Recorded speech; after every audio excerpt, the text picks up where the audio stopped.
I hope you all enjoy this glorious day. We're going to open up the decks outside as well soon, but please enjoy.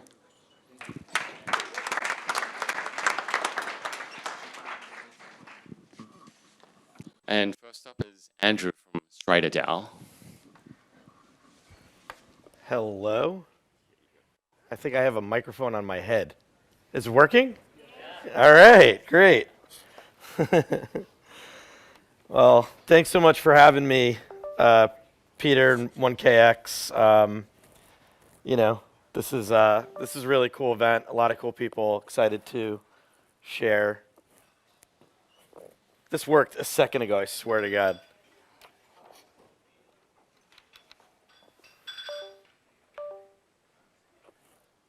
Do it. Oh, all right. I'll just turn around my laptop. No, I'm kidding. Do we know what happened? Yeah, I just plugged it in. All right. Saying no signal. No. Display.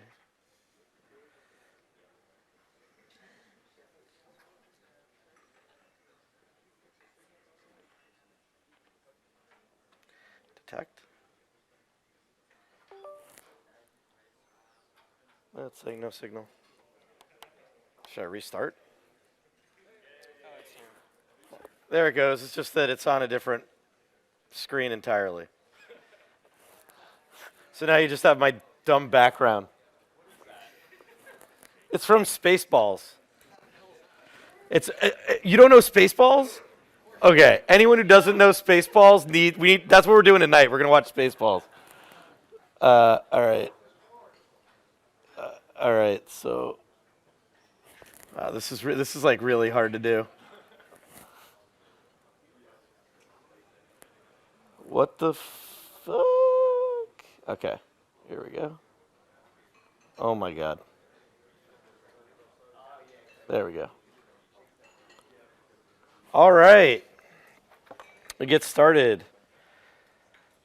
So, I am Andrew Green. I am the co-founder and CEO of Strider DAO.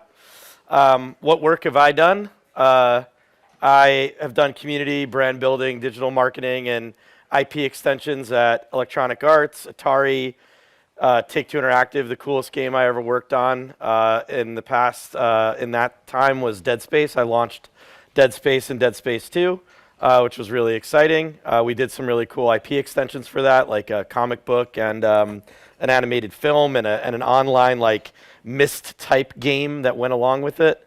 After everything became data-driven in marketing, I was like, I don't want to be accountable. So I went over to product because I thought that would be a lot cooler to leverage data and be more creative there. I started at this Canvas games company called LaLapps. Amazing logo, by the way. It was one of the first Canvas games companies that wasn't Zynga that had a really big hit. I cut my teeth there, and then I went over to TinyCo, where I led the studio and Greenlight, and we did some big games like Family Guy: The Quest for Stuff, and I was the game director initially on Harry Potter: Hogwarts Mystery, where we actually, first Harry Potter free-to-play game, first Harry Potter mobile game, first time a studio actually was able to build lore for the Harry Potter universe. We wrote the 10 years in between Harry getting zapped and then going to school. And J.K. Rowling, like I met her once, which was really exciting. Harry Potter was a great game. Jam City bought the studio. I also did a HTML5 game startup called Knock Knock that's still going and has a project called ViWorlds right now. And after that, I went into games investing at Andreessen Horowitz, where I helped them start the games practice. And then I kind of, fell down the crypto rabbit hole for a second time. I'm Bitcoin class of 2017, and then kind of got very excited about the space, stayed in touch with a lot of folks who were building in it, came up with the idea for Strider, and here we are today.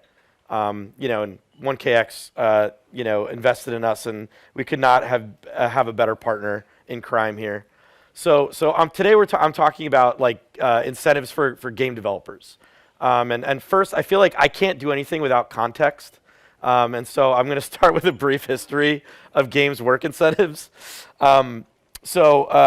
Atari, they were winning with the Atari 2600, making tons of money.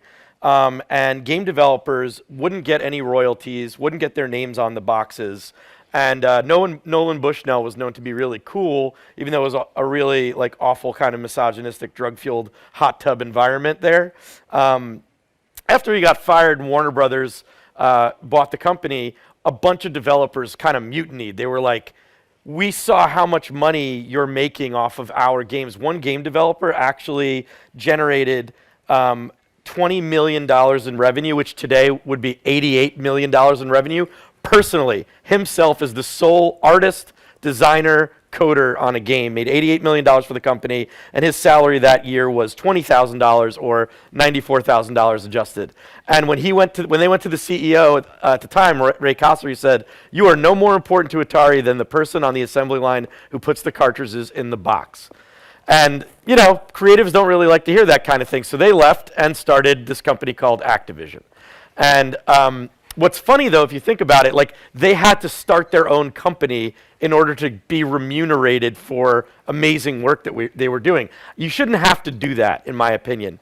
And when they left, they raised venture capital money from Sutter Ventures in 1979, I think this was, and they raised less than $1 million, $800,000, which is like $3.4 million today, and they gave the VCs 58% of the company. Like, those are bad valuations if you think about it in today's. But Activision saw such great, such great success that they created this huge glut of VC-backed games companies. And we all know, and the remuneration that they were always seeking for developers, we know how that ended. If you know who that is, that's Bobby Kotick, and he loves money, and I think that the incentive structures at Activision are great, but they're probably not as good as they could be. So we then go to the early PC and console era, which is essentially just like driven by publishers and distributors, but because it's ruled by retail. You can't get product to your audience unless someone buys it at a store. So anyone who has distribution into the retail stores, they own the means of distribution, and therefore they can basically like strong arm any developer into taking essentially what is like, most developers were lucky to have 25% cuts on their games during this era. This is all your favorite games, during Nintendo, Genesis, even up to Dreamcast. But as the cost of games to make started to increase, there was all this massive consolidation until the real sea change was around digital distribution. Really the birth of indie, AAA, and AA. Digital distribution allowed smaller teams to make smaller games but generate sizable profits, and they didn't have to have that like retail stronghold where people needed to sell content into the stores. They can go direct digitally via Valve, via Steam, via Xbox Live Arcade, and via PlayStation Network. So now publishers had way less to do, so the deals got better, and because people needed more and more content, the deals kept getting better and better. And and now we have Game Pass, where you need so much content that it's basically Netflix, but the models are changing. Instead of it being a purchasing model where you as a developer are making money based on your the amount of games you sell, now it's based on the amount of minutes and sessions played in your games, which are also changing the way that your profits are, which then trickle down to what type of incentives are actually given to game developers. And now we've entered an era that I will just call the talent wars.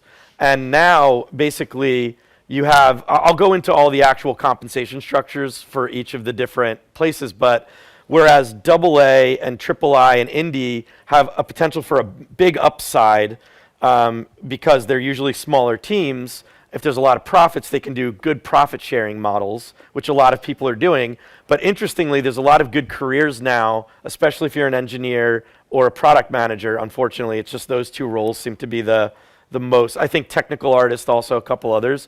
But if you work at a contemporary AAA company or at a work, or if you own a work for hire studio, or if you work at a AAA mobile studio, some of these people are making like $1 million a year via like their salaries and RSUs in America right now. So like EA is essentially just like pay whatever. Activision's like pay whatever. Microsoft's like pay whatever, and just keep them. We don't even know if these employees are good.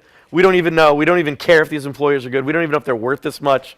But it's good. It is good that people are being paid more, at least, and that people are recognizing that game development talent is extremely rare, extremely awesome, and that like having these people as part of your teams is going to yield all the value. And so between the digital kind of revolution and the talent wars, you have much better incentive structures than you've ever had before. So what do those look like? In AAA, console, and mobile, as I was just saying, RSUs, which are restricted share units, so equity, you just kind of get dispersed this like EA shares as part of your overall comp package. They give you a bonus based on the overall revenue of your group, your title, your titles, and the publisher. Platforms are, taking 30% cuts on a lot of these games, so it's squeezing a little bit of the margin. But this competitive salary area in AAA, console, and mobile is pretty incredible. In AA and AAA, publishers are taking about 50% off the top, and distributors are and distribution is taking 15 to 30%. That's if your game gets financed by a publisher. So if you're a small team and you're like, we need that publishing power and we need financing to actually finish our game, they'll take half of your game's revenue. And that's way better than what it used to be, because it can actually tranche up to like 70% for the developer based on success.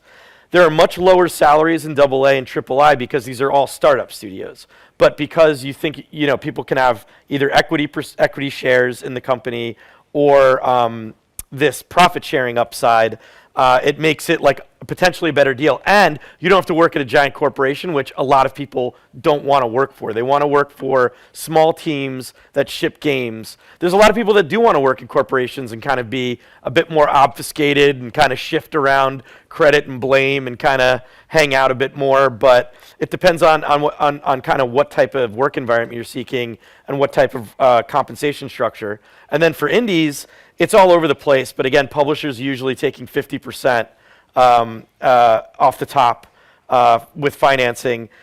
Same as AA. Some indies don't really have any cash, hugely cash strapped, and mostly driven by profit sharing.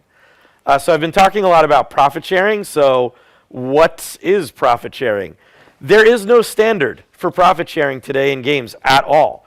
Some people base literally on your shareholder equity. Some people make it kind of time and role based, where they have like the amount of time that passes in a certain role, you kind of accrue profit sharing shares, so that like if you move off of a game and that game is making money into live ops for like years and years, you still maintain your share as long as you're with the company for that profit sharing. There's then the age-old exec pool and employee pool, where the exec pool is like all of it and the employee pool is like none of it. And then you could come up with your own weird thing. I had a really prolific game developer tell me that most profit sharing is just whatever your cis white male way of divvying up the profit is. And I was like, that's really interesting. So I think there's still like a lot of problems for how companies create their profit sharing models, and it's probably usually going to be based on who's leading the company and do they actually want fairness. And do they have integrity, right? And that comes down to like individuals, which is a really weird thing, because you put a lot of time, you put a lot of effort into your work, and now you have to like really kind of trust that you're going to get back what you put in. And I will tell you, in a lot of structures that I've worked in traditional equity-based companies and startups, they don't tell you a lot about what your equity is worth. They don't teach you about vesting schedules. They don't tell you about like what type of percentage your equity is worth. They want you to know as little as possible so they can like have as much equity available for the people that they believe need to have the most incentives. So there's still a lot of, and like I can't say that's evil or like that's bad. I just don't think we've thought through all of this, or that we've had the models available to do this, and or we have to rely on people that have a lot of integrity or want there to be like really cool remuneration structures within their companies. So what are we figuring out at Strider? Like, as you can see, I have some emotions around some of this stuff. I'm trying to keep that at bay here and keep this more, just having a talk. But so why I started Strider with our co-founders is because there's a lot that is messed up, and there's a lot of problems. So problem one is lockups. So workers are time locked and opportunity locked right now in normal kind of corporate structures. You can only work for that company, and they own your IP. And not only that, like if you want to advise or moonlight or whatever, you have to go like submit like a approval to them, and then they have to approve that, or and you have to like also assign rights for IP when you join a company.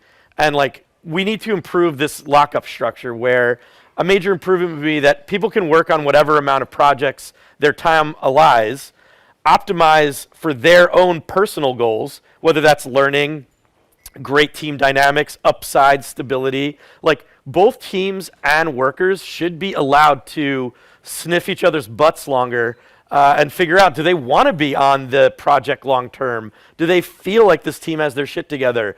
Is the vision aligned with like what they want to work on? The worker really needs to be put more at the forefront of like being able to choose their own destiny and not be locked in. We also believe that the workers should ensure there is always that there should always be clear and transparent upside in any role. Like if you're building and you're building foundational IP, you should have at least some small piece of upside, whether that, the next point being also a tiny piece of IP sharing. So it's not just that you get upside on profit sharing or upside on the tokens when they moon, but you should also have a piece of the actual underlying intellectual property that you're building. Another problem is what I call margin as a service, where you have work for hire aggregators all over the world, mostly in countries like, mostly in places like Latin America, Pakistan, India, places in China, Eastern Europe, Russia, Southeast Asia, where they can basically get cheaper labor. They try to standardize and flatten the overall margin of work, and then they sell that margin to developers that need bench. And like, what a great improvement here would be that instead of you going to that aggregator who takes a nice profit for themselves, sells the rest of the margin and flattens everyone else's wages, doesn't provide them upside, is have just more available workers that are credentialed globally that can have direct access to projects on par with current market value globally, so that you can standardize more of a global rate. And yes, your costs will go up, but you also should have access to more people to work, and that they will have a better life, and that you will have more workers to work with. And then you're also allowing workers into projects that are high value projects that they could show their work and try to gain a foothold in like more of a meritocracy by creating this model, rather than me needing to know someone, but like creating more of an environment of submissions where you could find incredible talent anywhere, which I believe does exist. I don't know why this isn't switching. Why aren't you switching? It didn't freeze. Good. Let's go back to this. All right. So there are tons of issues to solve in governance, payment, reputation, all of these things to actually start to build on to improve the markets that we talked about. So I'm going to share one slide with a lot of ideas on it, and then we're just going to like have a conversation where everyone's going to like, well, not everyone's gonna, but everyone can feel free to start to just throw darts at the ideas that I'm going to put up here, which I think would be fun. What are the problems with the model that I'm about to show you? Would be a fun way of thinking about it. But a model for decentralized game production. At Strider, like we believe that full open source is too messy to actually guardrail and create like really good production practices even within a community. So we believe that there should be vision holder governance that stays small and breaks into committees, And what they do is they create the initial vision and story Bible. They manage a cadence of NFT drops, determine the community guardrails and like SLAs for work, which I'll show you how that work will happen. They canonize content, validate and pay for work, and help manage the treasury. And the work product that kind of comes out to the market from this is NFT drops, which are ownable, story-rich assets. They introduce worlds and characters. They provide community privileges. Everyone knows how NFTs work. They also can be early methods of gameplay, which we're thinking of. So you don't have to like do concept and pre-pro. As is happening in the market right now, you can drop like earlier stages of gameplay, like more either crafting loops or things that fall into simulation loops that work with the NFTs well, are lower fidelity, but get people kind of already in your world and working. The other thing that we think isn't being leveraged enough that we're really excited about is the concept of artifacts.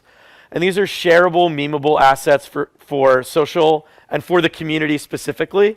And they basically create mining opportunities for idea and meme generation. So what we're talking about is you're dropping NFTs that are canonized, but then you're dropping a bunch of artifacts that are kind of not and are just like story elements, character elements, world elements that are explorable. And people are trying to parse out and figure out what is happening in this world right now. What is happening? It's kind of like a prompt that a dungeon master would give you. So it's like, here's what's happening in this world right now, but you make it a little bit vague and let the community mine and create groups to figure out what's happening. They're positing things, and they're also coming up with ideas because you're prompting them to like have their own creativity, and you want to know where the world's going next. That provides like a lot of the engagement and like work to, where work can kind of blossom and memes can blossom and people's own like visions together can like, where they're playing kind of like a mini D&D session around your lore. And then, of course, there's the actual structure of bounties and contests. So bounties are like, there's work that needs to be done. We're going to remunerate you for that work. And contests are more time-capped work where a bunch of teams or individuals can get together and submit work in a sprint and be kind of rewarded points over the course of that sprint, and then the winner of that work gets canonized. There's obviously a treasury that's holding all of the funds that will go back into developing content for the game and continuing to build the game.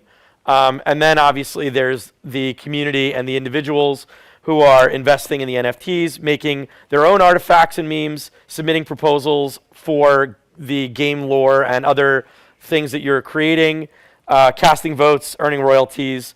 They also can break into work groups that are, basically work teams or sub-teams that are like building lore for the game.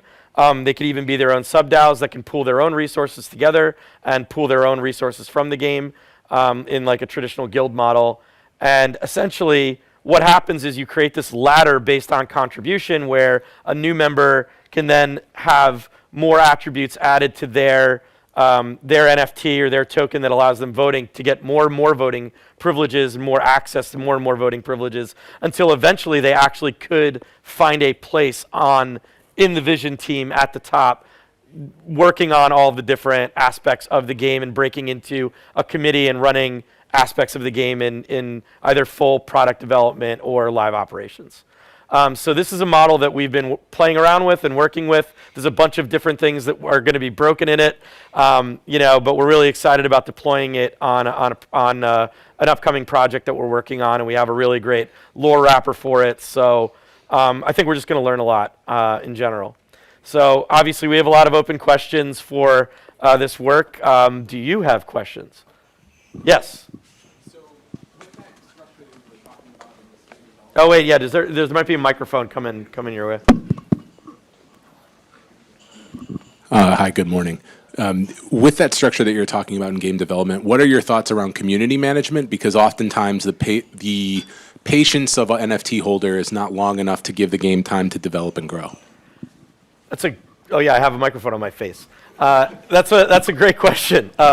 So I think that as we've seen in live ops, so I come from both a console and a mobile live ops background. And I think the way that you manage that is, well, one, good community management, I think which is a whole other presentation.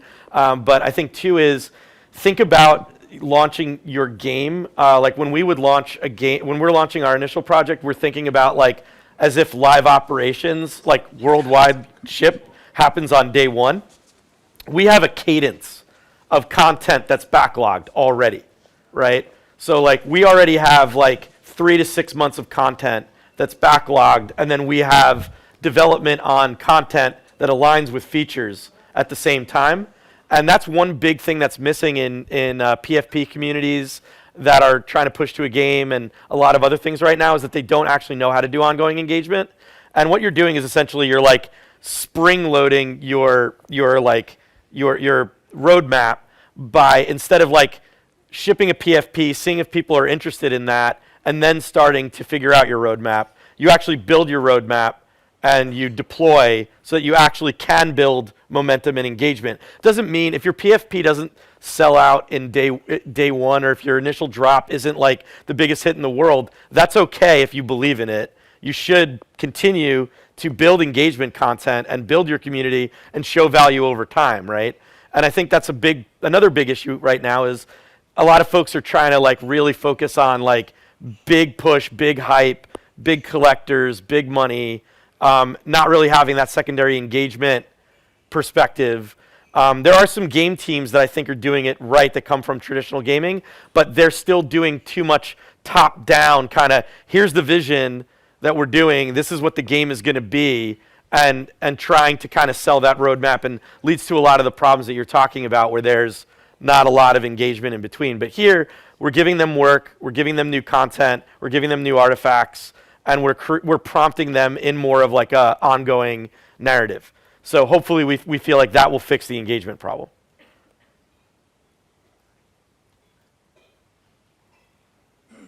Any other questions? Oh, cool. Hi. In the model you showed before, are the individuals and work groups in any way employed? Is there salaries there, or is it just open to anyone to come and?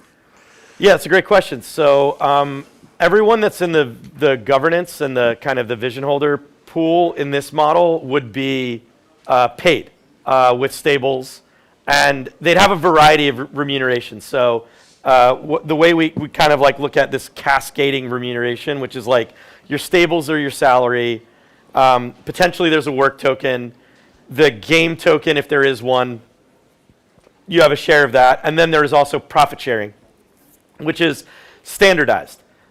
So if you're at a certain point in the contribution, by the way, we haven't figured this out totally, so I'm kind of pulling some of this out of my butt, but the basic idea is in this case where we're kind of pre-financing a big portion of this game, that we're kind of taking 30% off the top, which is what would usually be reserved for investors and be reserved for the team, the management team or whatever. We're giving the other 70% to anyone who works on the game. Like, so 70% of all upside, of all tokens, of everything goes to the studio in this case to continue to build